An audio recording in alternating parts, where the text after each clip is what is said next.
What do I have to fear about teaching? I'm not afraid of my students. I'm not afraid of my bosses. I'm not afraid that administration won't let me teach what I want. I'm not afraid that my students will hate me. But I am afraid. I am afraid that I will see myself and my students. I am afraid that they will never feel the release that I did through language. I am afraid that they will never feel release at all. I am afraid that I will not be able to show them light. I am afraid that I will not be able to open their minds. I am afraid that I will see my students struggle and fail every day. And I am afraid. I'm afraid that I will view my students as my children and then have to fail them. I'm afraid that I will never be a mother and my students will be all that I have. I'm afraid that I'm only becoming a teacher to compensate for the fear that I will never have children of my own. I'm afraid that I will be the only real mother my students ever have.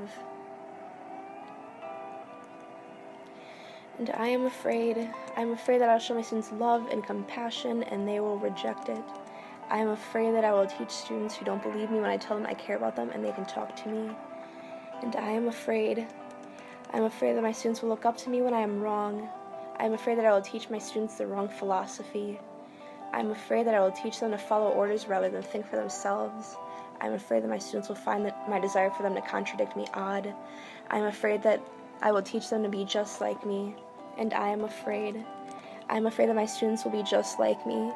I'm afraid that my students will write poems never to be read aloud. I'm afraid that my students will drip blood and tears on their papers as they write them. I'm afraid that my students will learn to write but never to speak. I'm afraid that my students will be afraid to come to class because I might ask them about their day or their night or their weekend and they will not tell me because they know that I will worry. I'm afraid that my students will not feel comfortable enough to write what's in their hearts or on their minds. I'm afraid that my students will refuse to read the material because it reminds them too much of their own life. I'm afraid that my students will come to class without their homework done because something happened that night and they think that I will be angry. I'm afraid that my students will be afraid to speak during discussion because they think that if they open their mouths, I will tell them that they are wrong. And I am afraid. I'm afraid that I will tell my students that fear is just an acronym for false evidence appearing real, and they will not believe me because I have missed so much of class due to my own anxieties. I am afraid that my students will look at me and think that life is too hard. I'm afraid that I will teach students who will be taken from this world long before they should. I am afraid that my teaching philosophy will one day result in my students' downfall. And I am afraid that my students will be afraid.